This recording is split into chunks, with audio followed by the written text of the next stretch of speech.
কলকাতায় তৃণমূল কাউন্সিলরের ওপর গুলি চালানোর ঘটনায় ইতিমধ্যেই পুলিশের বিরুদ্ধে সরব হয়েছেন একাধিক তৃণমূল নেতামন্ত্রীরা। কার্যত সরব হয়েছেন তৃণমূলের সাংসদ সৌগত রায় পুলিশের বিরুদ্ধে। সেই প্রসঙ্গে এবার সৌগত রায়ের উদ্দেশ্যে মন্তব্য করলেন কামারহাটির তৃণমূল বিধায়ক মদন মিত্র। আজ বিকেল 4টে নাগাদ বিধানসভার বাইরে এই প্রসঙ্গে সৌগত রায়কে উত্তর দেন তিনি। সৌগত রায় বর্ষিয়ার নেতা, তিনিও বলেছেন যে পুলিশের ভূমিকা আরো বেশি শক্ত হওয়া উচিত, পুলিশকে ভূমিকা নাও করতে হবে। অ্যাকচুয়ালি সৌগতদার সব কথা আমি মেনে চলি, এই কথাটা আমি বলবো না যে না। সৌগতদা আমার নেতা, বয়স্ক। সৌগতদা এখন দ্রোণাচার্য পিতামহ বিশ্ব লেভেলে চলবে, তাকে তো আমার মেনে চলতেই হবে।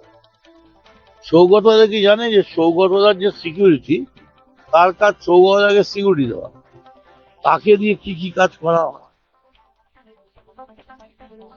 চুন পান বাজার খাওয়া রান্না, তো সে সৌগতকে সিকিউরিটি দেবে কম।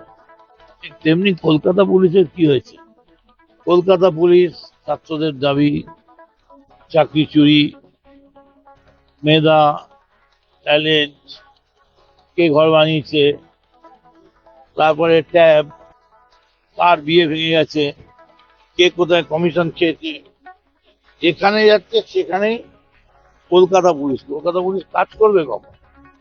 কলকাতা পুলিশ তো সারাদিন রোজ রোজ মিছিল আসছে, কলকাতা পুলিশের পুরো ব্যাটালিয়ান মিছিলে দাঁড়িয়ে আছে। কলকাতা পুলিশ যদি সময় পেত, একবারই সময় পেয়েছিল, একদিন 24 ঘন্টা। 24 ঘন্টায় সঞ্জয় রায়কে অ্যারেস্ট করে কলকাতা পুলিশ দিয়ে দিয়েছে। আজকে আমরা কলকাতা পুলিশ আজকে যা বলে 76 দিন ধরে সিবিআই তে, আবার কলকাতা পুলিশের ওভারলোড। আমার মনে হয় যে ইন্টেলিজেন্সে আরো লোক বাড়ালে ভালো হয়। নেতাদের পারফরমেন্স, সবার পারফরমেন্স, মানুষের পারফরমেন্স, তাই তো দেখতেই তো পাচ্ছি সব জায়গাতে তো পুলিশ পুড়ে গেছে। পুলিশ যাওয়ার কথা রং করে, সেখানেও পুলিশ আছে, জ্যাম হয়েছে পুলিশ, সব জায়গায় পুলিশ। আমার মনে হয় ইন্টেলিজেন্সে একটু বাড়বে, ইন্টেলিজেন্সটা একটু বাড়লেই ঠিক হয়ে যাবে।